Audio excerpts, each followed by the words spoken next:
Hello everyone, welcome to the February 15th, 2015 edition of the Astrology News Report. I'm your intrepid host, Ron Berger. So let's take a look at the upcoming planetary patterns and predictions. What's in store in the heavens for February 15th to February 22nd and beyond. Uranus and Ketu have been together in Pisces since midsummer 2014. This planetary pattern tends to create crisis. Last week, Mars, the planet of energy and action, joined in with Uranus and Ketu. Mars contributes even more juice to the Uranus-Ketu crisis pattern for the next 5 weeks. Then, on Sunday, February 15th, Venus entered Pisces, making it a 4-planet combination. Venus moves faster and closes in on Mars this week. The two gender planets will be on top of each other on Saturday, February 21st at 7 degrees Pisces. This combination results in passion and intensity. Also, anger. Even though Venus is exalted in Pisces, Mars will overpower Venus, making agreement impossible. When a number of planets are all in one sign, it creates an imbalance in the cosmic energy pattern. Too much going on in one sector of the zodiac. Planets packed together reinforce each other if their energies are similar, or they fight with each other if their energies are different. Mars, Uranus, and Ketu are all intense, fiery, strong-acting energies, each one of which is capable of creating harm. The three together signify violence and destruction. Venus is a much milder, calming influence, but unfortunately won't be able to counter the Mars-Uranus-Ketu combination. Therefore, Venus and its significations will lose out. The potential for achieving and keeping agreements over the coming weeks is much diminished. Venus is the planet of romance and relationship. The other planets are all pretty disruptive. Venus is the planet of value and finance. The financial sector will be, at the least, very volatile. Now I will go through the zodiac and talk about some of what can be expected for each of the rising signs. If you are Aries rising, the Pisces train wreck is happening in your 12th house. The rambunctious energy of Mars, Uranus, Ketu in the house of the subconscious is not conducive to pleasant dreams. This is the house of hidden actions, and with 3 malefics here, especially Mars, you have to be prepared for an attack from a hidden enemy.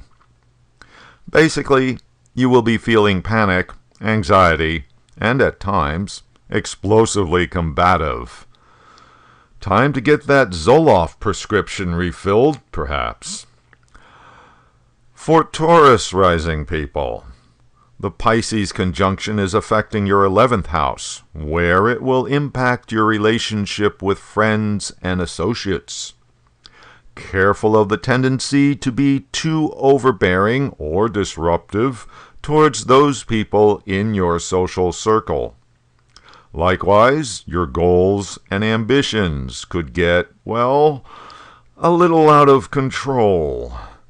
But with Ketu, the dissolver here, the results of your actions are more likely to lead to disappointment.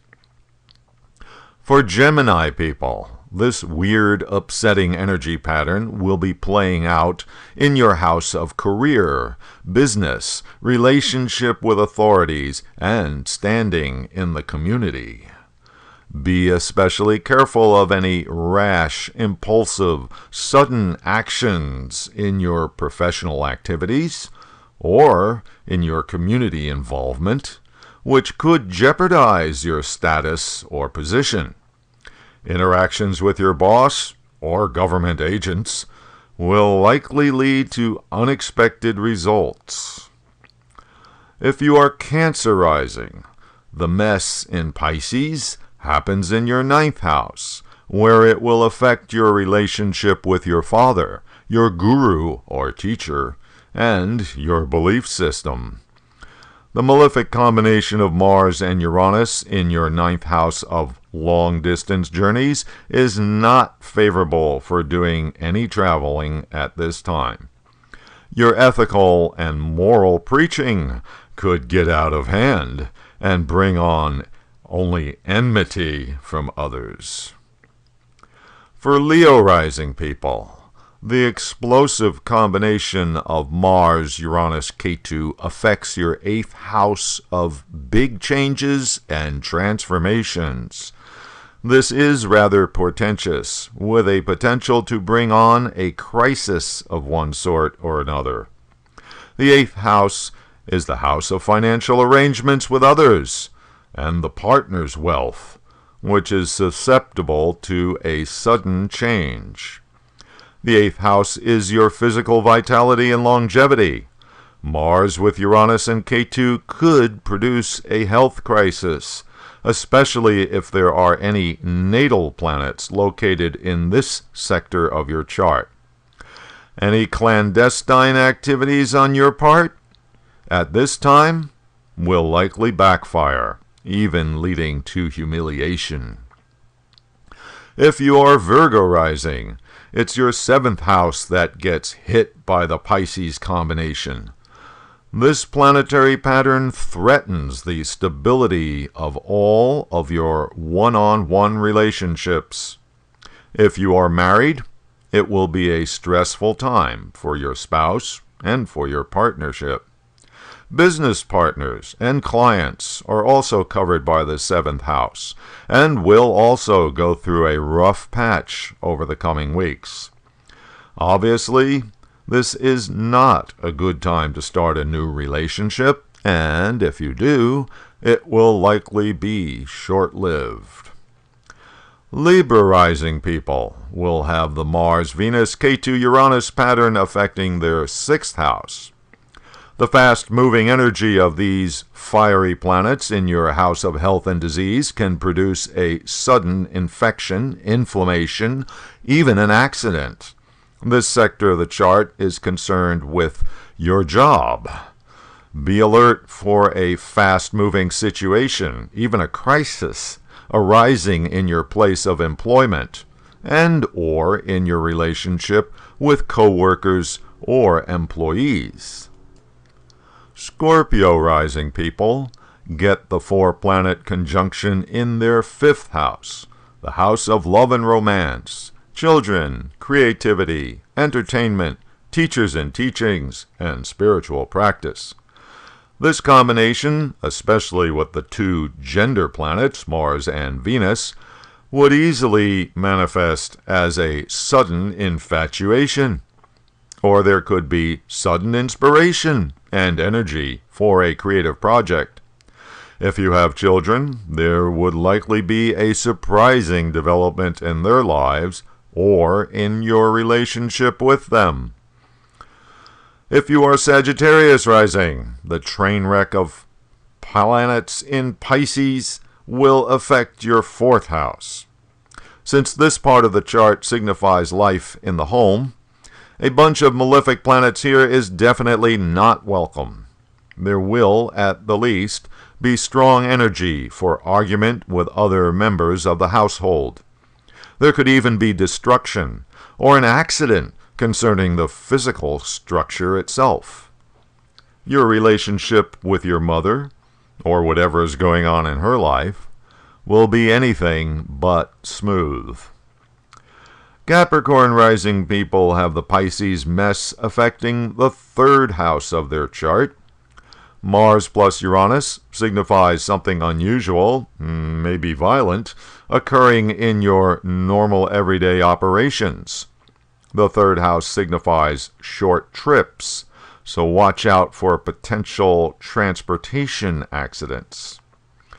Ketu plus Mars in your house of self-effort will short-circuit your initiatives, so better wait until late March before beginning any new projects. For Aquarius rising, the conjunction in Pisces lights up the second house, the house of personal finances, speech, and family relations. There could be an unexpected expense that forces a change in your financial situation. Needless to say, you should not be taking any financial risks at this time. Mars in the second house is well known for causing harsh speech. Venus makes it all the more intense, and Uranus adds an explosive quality. It's likely that some of the people on the receiving end of your vitriol would be family members. And lastly, for Pisces rising, the four-planet combo will be experienced in a very personal way since this is your rising sign. The first house is your ego. With 3 fiery, impulsive, malefic planets transiting here, you will be quick to respond to any perceived challenge. Since the first house is the body as a whole, you have to be careful of your impulsive, hasty actions leading to an accident.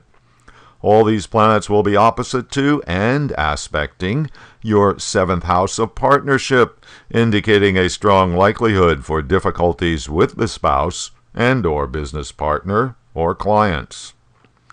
For everyone, if you have natal planets in the sign Pisces or opposite in the sign Virgo, you're even more likely to experience events due to this planetary pattern. It is admittedly a rather rough energy, but it will end on March 23rd. Also happening this week, on Wednesday, February 18th, there will be a new moon in Aquarius at 5 degrees. This begins the Hindu lunar month of Falguna, named for the nakshatra of the full moon, Purva Falguni, which will be on March 5th. Falguna is good for dealing with authorities, persuading others, or confronting your enemy.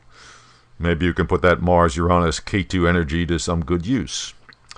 This new moon also marks the beginning of the Chinese Lunar Year, which, if you keep track of such things, will be the year of the sheep, which some people insist on calling the goat. And for those who want a more masculine quality, they insist on calling it the ram. But for the Chinese, it's really the sheep. What are the qualities of the year of the sheep? Well, according to the Chinese way of looking at things, sheep are meek creatures, raised for nothing more than slaughter. Therefore, no self-respecting Chinese couple wants to have their child born in the year of the sheep. I guess this raises the question, who gets slaughtered in 2015? Okay, that'll do it for this week's forecast. Thanks for visiting astrologynewsreport.com. I'll be posting updates during the week, as usual, on Twitter at Astro News Report.